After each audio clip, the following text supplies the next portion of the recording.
Elon মাস্কের বিরুদ্ধে মামলা।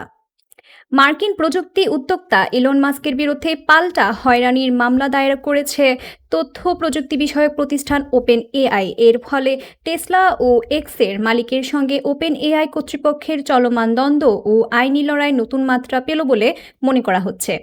রয়টার্সের প্রতিবেদন বলছে, বুধবার 9 এপ্রিল করা এ মামলায় মাস্কের বিরুদ্ধে হয়রানির অভিযোগ আনা হয়েছে। সেই সঙ্গে ওপেন এআইয়ের বিরুদ্ধে মাস্ক যাতে আদালতে আর বেআইনি ও অন্যায় পদক্ষেপ নিতে না পারে সে ব্যাপারে পদক্ষেপ নেওয়ার অনুরোধ করা হয়েছে। ইলন মাস্ক ও ওপেন এআই এর প্রধান নির্বাহী সিইও স্যাম অল্টম্যান মিলে 2015 সালে ওপেন এআই প্রতিষ্ঠা করেন, কিন্তু 3 বছর পর 2018 সালে কোম্পানিটি ছেড়ে দেন মাস্ক। 2023 সালে তিনি তার নিজস্ব কৃত্রিম বুদ্ধিমত্তা বিষয়ক প্রতিষ্ঠান এক্স এআই তৈরি করেন। এক্স এআই প্রতিষ্ঠার পর মাস্ক চ্যাটজিপিটি নির্মাতা প্রতিষ্ঠান ওপেন এআইকে লাভজনক মডেলে রূপান্তরিত হতে বাধা দেওয়ার চেষ্টা করেছে বলে অভিযোগ।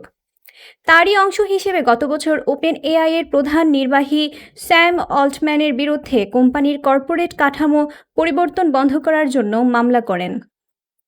এবার মাস্কের বিরুদ্ধেই পাল্টা আইনি পদক্ষেপ নিল স্যাম অল্টম্যানের ওপেন এআই।